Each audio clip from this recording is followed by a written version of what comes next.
Today, we're kicking off Pride Month with a conversation between the director of Pixar's Spark Short Out and two directors from the Disney Launchpad program. And later, we'll be talking with the team who brought the magic to Raya and the Last Dragon and so much more. I'm Jenny. And I'm Andre. This is What's Up Disney Plus, where we talk all things Disney Plus.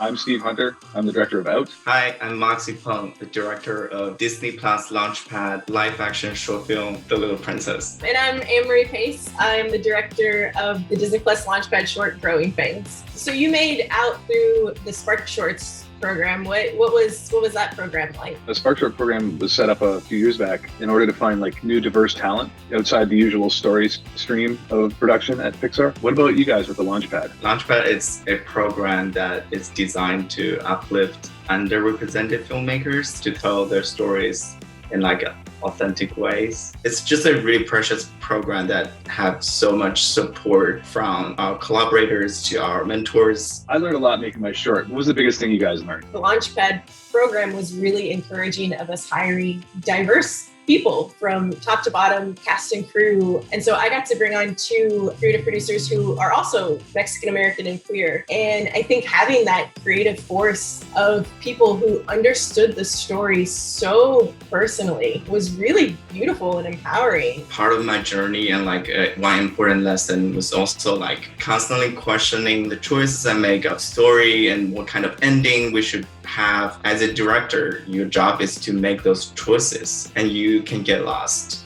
And my biggest lesson is really dig into your inner voice. I think I fell into something similar. This was my first time directing, so it was like a feeling of who am I as a storyteller and a filmmaker? What am I trying to say? What's the best way to say it? It's so intimidating, but it's so liberating at the same time. How do you feel that, being a queer filmmaker has inspired you in your story? It's interesting that my queerness is inseparable from my family. It's part of who I am and it's part of who I grew up being, but that is also part of why I was closeted for so long. And so that's what I had to put on screen. The responsibility of families having conversations with one another. That's also what inspired me to make The Little Princess. My script is loosely based on something that happened to me when I was a child. I had a best friend. His dad started to have some problem with me being feminine and not quote unquote normal. One day he went to our house for dinner and he just taught my dad a lesson that he needs to fix me. And I started to cry. And then my dad took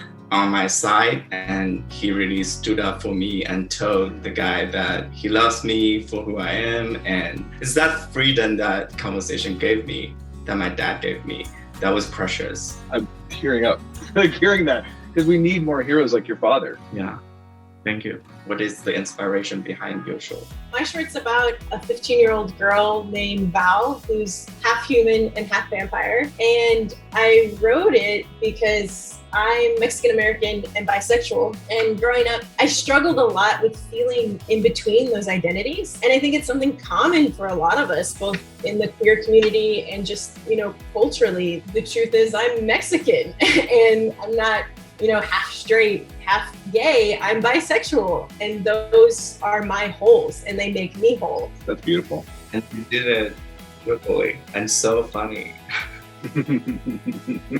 How do you both feel about the LGBTQ plus community representation in film and TV industry right now? We've come a long way for sure. And there are so many fantastic queer shows and queer characters out there right now. And I feel like now what we need more of is just variety of the stories. We're such a big community. We all have such different experiences. That's actually something really so cool now thinking about it, of just the three of our films and how they do show a variety of perspectives. Because Steve, in your film, it does show acceptance and accepting parents, which is beautiful to see. And Moxie, you have a mix of the two, accepting parents and parents that do have a harder time accepting. And I love in Growing Fangs that the queer element is normalized, but not an essential part of the story. And all of those stories are so important to tell within the queer community. That's beautiful. Yes.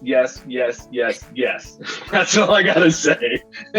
I just felt like kind of magic because I like slowly came into realize that I'm not cisgendered. I'm like on the spectrum and I'm like non-binary. A lot of people are identifying with that, and like there are more trans kids coming out now than ever. We always exist. We just didn't have the tools or the language to advocate for us, even identify us. The time has come for the world to like catch up with like the stories about queer people. I think queer people in different cultures too, like across the world, like we're everywhere. We are just a part of it, right? Exactly. There's like so many different kinds of stories that we can tell. Now it's about finding the filmmakers to tell those stories. They are coming out as we are coming out. Exactly. There you go. What makes you guys proud to be LGBTQ plus storytellers? For a long time of my life, I did hide the queer part of myself. I didn't come out until I was around 25 years old. It took a little bit to develop the self-love. It wasn't just like, I'm out, I'm proud, everything's like totally good now. I've gotten to a point where I look at my queer identity and queer part of myself as kind of a superpower. Like it feels like it's giving me this ability to have this unique perspective and connect with others. Historically, we're here. We were there. So when I'm telling a queer and trans story, I'm not only telling it for myself, I'm also telling it on behalf of the trans and queer ancestors that lived way before me, and they told their stories in the darkest and most difficult times, so that I can be here to tell this story. And I'm telling this story not just for the history or the present, but also for the future. I'm passing by this legacy that my ancestors gave me to the future, to our children, and to tell them that they are loved and they are here with us. That's beautiful, Moxie. That was absolutely beautiful, Moxie. Thanks so much. It was really great to talk with you guys again. Maybe I'll see you at Pride. Yeah, the next Pride. Well, Yay. All right, bye. Bye. You can stream Disney's Launchpad featuring 6 original short films, as well as Pixar's Spark Short out right now on Disney+. And you may have noticed the shirts that Andre and I are both wearing today. In celebration of Pride Month, Disney has launched a wonderful array of Pride products featuring Disney. And for the first time, there will be Pixar, Marvel, and Star Wars Pride products as well. But it's not just about the merch. Disney is also giving funds to organizations around the world that support LGBTQ plus communities. So good shirts as well as good causes. And now here's what's new. Young at heart, Walt Disney Animation Studios' new short, Us Again, directed by Zach Parrish and choreographed by Keone and Mari, is streaming June 4th on Disney+. Welcome to the TVA. Marvel Studios' Loki arrives next week on June 9th with new episodes every Wednesday on Disney+. Go on an unforgettable ride with Disney and Pixar's Luca, streaming June 18th on Disney+. This summer, join Dwayne Johnson and Emily Blunt on the adventure of a lifetime. Check out the new trailer and poster for Disney's Jungle Cruise and see the movie on Disney Plus with premiere access July 30th. Additional fee required. Summer is finally here. Yes, it is, Jenny. It makes me so nostalgic for vacations, backyard cookouts on the grill, and of course, summer movies. The best season to find movies. And speaking of nostalgia, we have a ton of anniversaries of our favorite movies and series to celebrate this month. On June 7th, 2002, one of my favorite animated series, Kim Possible, made her debut on the Disney Channel. June 9th is the 15th anniversary of Pixar's Cars. Ka-chow! June 15th, back in 2012, Gravity Falls premiered on the Disney Channel. And June 15th is also the 20th anniversary of Atlantis, The Lost Empire. Another underwater favorite, Finding Dory, came out 5 years ago on June 17th. Everyone fell in love with little Dory, but don't bother telling her. She probably wouldn't remember. Well, we'll just keep swimming over to June 21st because that is the 25th anniversary of The Hunchback of Notre Dame. You can kick off your summer nights with these Disney classics and so much more on Disney+.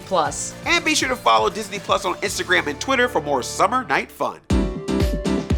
Now we're joined by the team that brought Raya herself to life in Walt Disney Animation Studios' Raya and the Last Dragon, Alina Wooten, Avneet Kaur, and Jen Hager. Welcome to the show.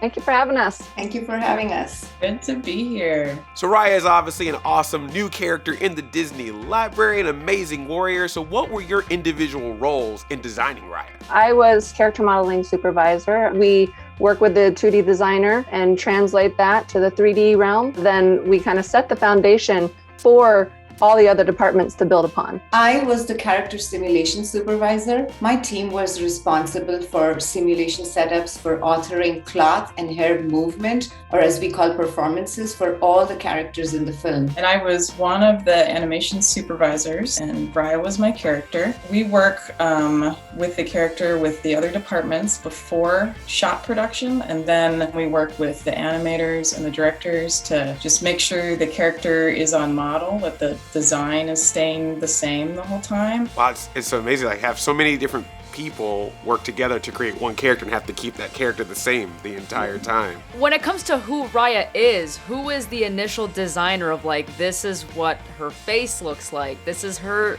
hair length? So Raya as a character is always very determined. She's moving forward. She's very clear, confident, an incredible fighter. So that was her sort of characterization in the minds of the directors as they sort of thought of who Raya was going to be. How she performs in the movie is really what leads to what her design is going to be like, which is done then by the visual development department or the design department. And then that also determines how she will look, what she will wear. So that's in a nutshell how personality determines design. I have so much even more respect for the character now, knowing how the different pieces you put together to make it happen. Magic.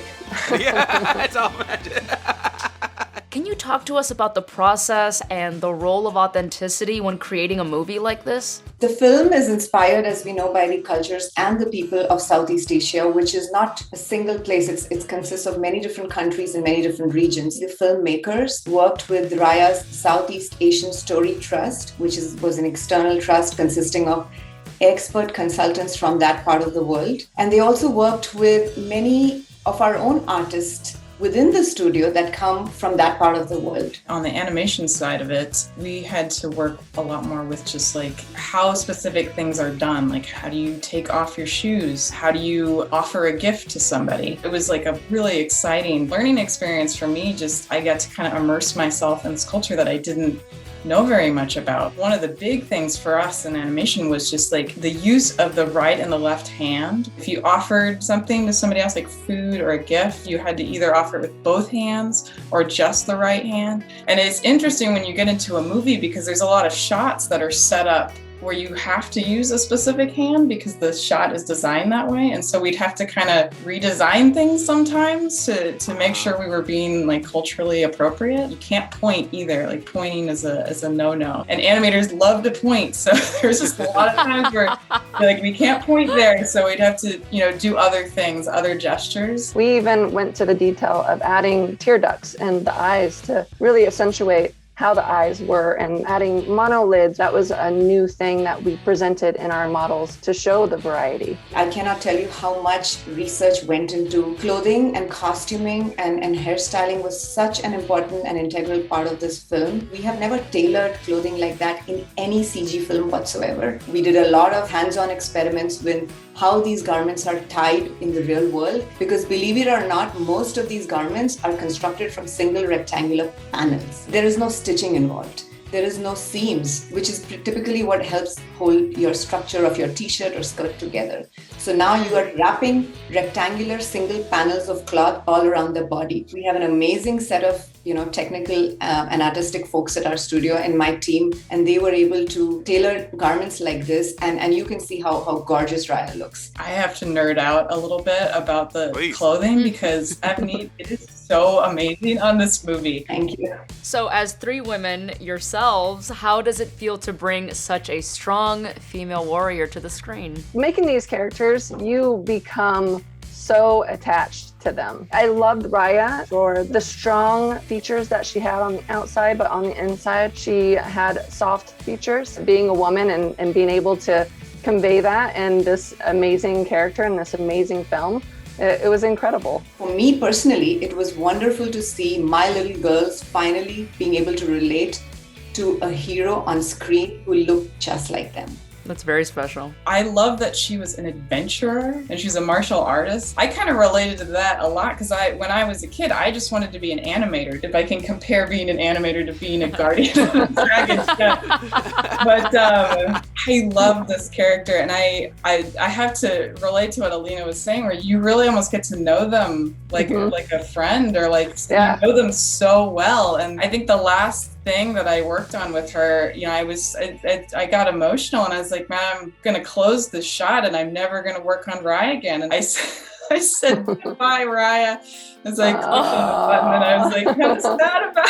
I know. Well, I hope that's not the case. Though when I saw the end of the movie, I was like, when's the next adventure? I want to see Raya go on more adventures. So I hope there's more. I know, I hope so. What do you hope audiences will take away from this movie? Re-examining your enemies, you know, or the people you think that you could never understand. Maybe if you just get to know them a little bit and try to understand how they view the world, there can be kind of an understanding between people. And the biggest thing that strikes me is how Raya is able to trust and then include everybody in being in her team, you know. So the idea of inclusion, where people will feel a sense of belonging and support from those around them, that's a big thing in today's world, just to let others come into and step into your world and believe in them and be together with them in order to, you know, sort of succeed in things and endeavors collectively. It's important for everyone to see that we're all one, we're united, and Raya really brings that out, and it's just inspiring. I think people should, you know, watch this movie and really love these characters and what they bring to the table. I think it's just a beautiful kind of connection and togetherness that this movie provides. You see for yourself, it'll just blow you away. And the best part is it resonates throughout our teams. You can see between the three of us, we literally all feel like we belong to the movie and belong to each other. So that's a big thing, you see. When it leaves the people who have worked on it to feel this way, that speaks something, I think, of the movie. We cannot wait to rewatch the film and have even more appreciation for all the hard work that you put into this film, specifically Raya. So thank you again. Thank you. Be sure to check out Walt Disney Animation Studios' Raya and the Last Dragon, which will be available to stream for all subscribers beginning June 4th on Disney+. What a great episode to start the summer off right. Yes, it was. Well, that's our show for today. Be sure to head over to Disney Plus to stream all of your favorites and more. We'll see you next time.